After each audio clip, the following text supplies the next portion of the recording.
آیا تا کله هم سوچ کړی که سبا د ایران او اسرائیل ترمنځ جګړه په پراخې جګړې بدله شي نو دا به یوازې د دوی ترمنځ پاتې شي؟ که دا اور زموږ د دروازې تر شا راورسیږي آیا افغانستان او پاکستان به خوندي پاتې شي؟ ولې ایران وایي چې اسرائیل باید له نقشې ورک شي؟ او اسرائیل ولې له هرې وسلې کار اخلي چې د ایران اټومي پروګرام ودرول شي؟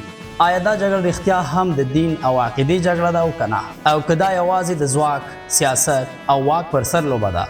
نن به تاسو ته داسې حقایق وښایو چې اکثره خلک پرې نه پوهیږي.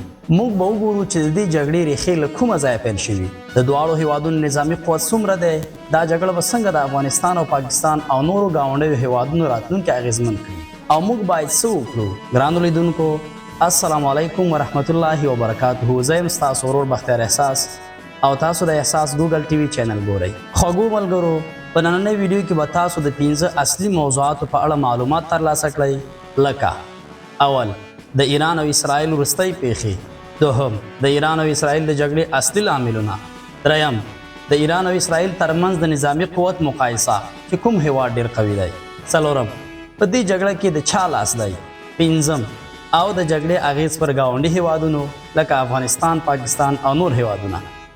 نو اوس راځو د بشپړې ویډیو طرف ته. د ایران او اسرائیل وروستۍ پیښې. په 14 د جون اسرائیل د ایران پر بېلابېلو اهدافو د رایزنګ لاین په نوم عملیات ترسره کړل چې اسرائیل یو ناڅاپي او سخت برید پر تهران او څو نورو ستراتیژیکو پوځي مرکزونو وکړ. په دې بریدونو کې د ایران هستوي تاسیسات او د موشکونو یا مزایلونو مهم سیستمونه سخت زیانمن شول. ویل کېږي چې دا بریدونه د اسرائیلي استخباراتو یعنی موساد لخوا پلان شوي او د بي پیلوټه وسایلو او هوایي ځواکونو په مرسته ترسره شول. همداراز اسرائیل ادعا کوي چې په دې عملیاتو کې څو سینیر ایرانی پوځي چارواکي او علما ژوند له لاسه ورکړی. په دې کې د IRGC قومندان حسین سلامی او د وسلوالو ځواکونو لوی درستیز محمد باقری هم شامل دي. په 15 د جون ایران هم سمدلاسه غبرګون وښود او د اسرائیل بریدونو ته چپ پاتې نه شو او ورته عملي ځواب یې ورکړ. د 2015 کال د جون 14 او 15 شپې او سحر کې د درېیم واده صادق یا ټرو پرایمز 3 په نوم عملیات پیل کړل. د دوه مختلفو کټګوریو توغندیو او بي پیلوټه الوتکو په وسیله پر اسرائیلي ښارونو پراخ بریدونه وکړل. دا بریدونه په تل اویو، بیتیام، روحوت، بیتاح پیکوا او اورشلیم ترسره شول. په نتیجه کې لږ تر لږه 14 اسرائیلي اتباع ووژل شول او سلګونه نور ژوبل شول. په 14 د جون سحر وختي ایران یو بل موشکي یا مزایلي برید ترسره کړ. په دې برید کې د اسرائیلو په څلورو ښارونو کې چاودنې وشوې. په ځانګړي ډول تل اویو، حیفا او پتاح تقوا ښارونه تر برید لاندې راغلل. اوس راځو دې ته چې په دې بریدونو کې دواړو خواو ته څومره مرژوبله واوښته. مرژوبله تر دې دمه اسرائیل ته وژل شوي 19 کسان، 14 تنه د جون 15 برید کې، 3 تنه د جون په 14 برید کې، ژوبل شوي شاوخوا 150 تنه. زیاتره ژوبل شوي کسان د مزایلو ودانیو د نړېدو او اورونو له امله. د ایران مرګ ژوبله تر دې دمه وژل شوي تر 500 پورې کسان. دا کسان زیاتره د اسرائیل هوایي بریدونو کې وژل شوي، په ځانګړي ډول په تهران، اصفهان او یزد کې. ژوبل شوي له 100 څخه زیات کسان چې ډېری د نظامی مرکزونو، هوایي ډګرونو او تأسیساتو د نښه کېدو له امله ژوبل شوي دي. اوس راځو دې ته چې د ایران او اسرائیل د جګړې اصلي لاملونه څه دي.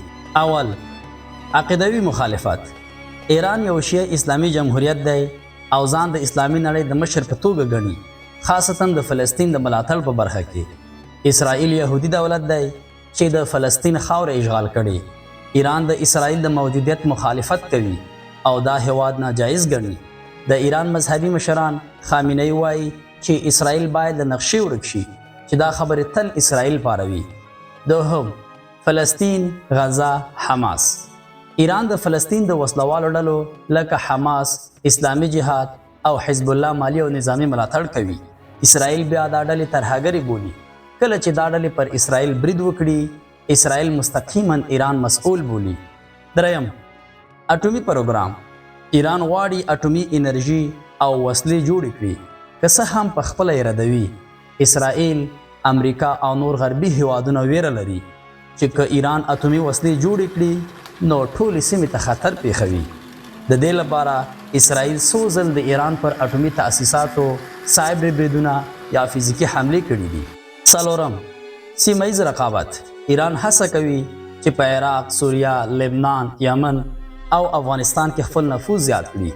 اسرائیل، سعودي عربستان او متحده عربي امارات هڅه کوي د ایران نفوذ محدود کړي. په سوریه کې د ایران او اسرائیل مستقیم برخوردونه هم شوي چې اسرائیل پکې د ایران پوځي کاروانونه بمبار کړي. نو اوس راځو د ایران او اسرائیل نظامی قوت ته چې کوم هیواد د نظامی نگاه څخه ډیر قوي دی. اول، فعال پوځیان. د ایران فعال پوځ شاوخوا 6,00,000 کسان لري. که ذخیره ځواک هم ورزیات کړو نو شمیر یې نږدې 1 میلیون ته رسیږي. اسرائیل فعال پوځیان یې 1,70,000 دي، خو ذخیره پوځیان یې زیات دي، نږدې 4,65,000 کسان. پایله، د شمیر له مخې ایران د انساني ځواک له پلوه مخکې دی. دوهم، استخباراتي او ځانګړي ځواکونه. ایران سپاه پاسداران، قدس ځواک او سیمه ییز ملګري لکه حزب الله. اسرائیل موساد، شین بیت او ځانګړي عملیاتو ځواکونه لکه ساعد متکل. پایله، اسرائیل پیاوړي، عصري او ډیر فعال استخباراتي سیستم لري. د ډیرو نړیوالو پیښو تر شا همدوی دي. دریم، هوایي ځواک. ایران شاوخوا 550 الوتکې یا جهازونه لري چې زیاتره یې زړې دي. اسرائیل شاوخوا 612 الوتکې یا جهازونه لري چې پکې عصري F-35 جنگي جټونه شامل دي. پایله، اسرائیل له عصري ټکنالوژي سره مخکې دی. د F-35 جټونه نړۍ کې تر ټولو پرمختللي جټونه دي. څلورم، توغندي یا مزایلز. ایران شاوخوا د 2,500 نه تر 3,000 بلاستیک توغندي یا مزایل لري. اسرائیل محدود برید کوونکي توغندي یا مزایل لري، خو خورا قوي دفاعي سیستمونه لري. پایله، ایران په برید کوونکو توغندیو یا مزایلو کې مخکښ دی، خو اسرائیل د آیرن ډوم او آیرو دفاعي سیستمونه لري چې اکثره بریدونه شنډوي. پنځم، بې پیلوټ الوتکې یا ډرونونه. ایران زرګونه شاهد، ابابیل، مهاجر او نور ډرونونه لري، ځینې یې ځوانمرګي دي. اسرائیل عصري ډرونونه لري چې د سار، برید او دفاع لپاره کاریږي. ډرونونه یې ډېر دقیق او پیاوړي دي. پایله، دواړه قوي دي، خو اسرائیل یې د کیفیت له مخې مخکې دی. شپږم، سمندري ځواک. ایران 2 فرګیټونه لري چې عموما د بیړۍ ځواکمنې خو نسبتاً کوچنۍ کښتۍ وي چې د جنگي کښتیو، الوتکو او توغندیو په وړاندې د دفاع لپاره کارول کیږي. دوی د سمندر په بېلابېلو برخو کې د محافظتي او پوځي ماموریتونو لپاره ځانګړي شوي دي. اسرائیل بیا دا 5 فرګیټونه لري. ایران 19 سمباري نونونه لري چې د اوبو لاندې د پټ پاتې کېدو او د دښمن پر ضد د برید کولو وړتیا لري، لکه توغندي غورځول، جاسوسي او د بحري ناټو ځواکونو له مخنیوي کول. د عصري سمندري جګړو مهمه برخه ده. او همداراز ایران مختلفي کښتۍ هم لري. اسرائیل بیا 7 سمباري نونه لري او 9 ګزمکونکي کښتۍ لري. پایله، ایران له سمندري نظره قوي دی، خو اسرائیل هم له دې نظره عصري او مؤثر دی. اوم، اټومي وسلې. ایران رسمي اټومي وسلې نه لري، خو پروګرام لري. اسرائیل شاوخوا 90 اټومي سرګلولې لري، که څه هم په رسمي ډول یې نه مني. پایله، اسرائیل د اټومي وسلو له نظره د ایران څخه برلاسه دی. دا د ایران او اسرائیل د نظامی قوت یو لنډه مقایسه. نو اوس تاسو راته په کمنټ کې ووایئ چې د نظامی نگاه څخه کوم هیواد ستاسو په نظر قوي دی. اوس راځو دې ته چې په دې جګړه کې د چا لاس دی.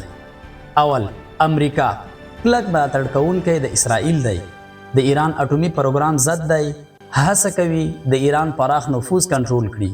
دوهم، سعودي عربستان او عربي هیوادونه له ایران سره تاریخي، سیاسي او مذهبي اختلاف لري، هڅه کوي د ایران ملاتړي ډلې لکه حوثیان او حزب الله کمزوري کړي. دریم، روسیه او چین نسبتاً د ایران پلوي دي، خو ښکاره نه. له ایران سره اقتصادي او نظامی همکاري لري، خو غواړي دا جګړه لا زیاته پراخه نشي. څلورم، نړیوال وسلې پلورونکي. دا جګړه د وسلو بازار ګرم ساتي. اسرائیل او ایران دواړه وسلې واردوي یا یې تولیدوي چې نړیوال وسلو جوړونکي شرکتونه ترې ګټه اخلي. پایله، دا جګړه یوازې د فلسطین یا دین موضوع نه ده، دلته مذهب، سیاست، اقتصاد، سیمایز نفوذ، اټومي ټکنالوژي او نړیوال قدرتونه ټول لاس لري. ایران او اسرائیل دواړه غواړي د سیمې پر سیاست واک ولري، خو د دواړو ترمنځ دې ټکر ته وسلوال بڼه ورکړل شوې. نو په آخر کې راځو د جګړې اغیز پر ګاونډیانو لکه افغانستان، پاکستان او نور هیوادونو به څه وي. که دا جګړه پراخه شي، اقتصادي بازارونه به زیانمن شي، تیل، ګاز، د ترانسپورټ لارې ټول به ناامنه شي. همداراز ځینې مذهبي او سیاسي ډلې ممکن د جګړې له احساساتي څپو اغیزمن شي او دا به د افغانستان او پاکستان داخلي ثبات ته خطر پیښ کړي. د ایران او پاکستان پوله او همداراز د افغانستان د شیعه سنی اړیکې ډېر حساس حالت ته داخليږي. خو سوال دا دی چې موږ باید څه وکړو؟ زما په نظر موږ باید احساساتي نه شو، نه د یو لوري طرف واخلو.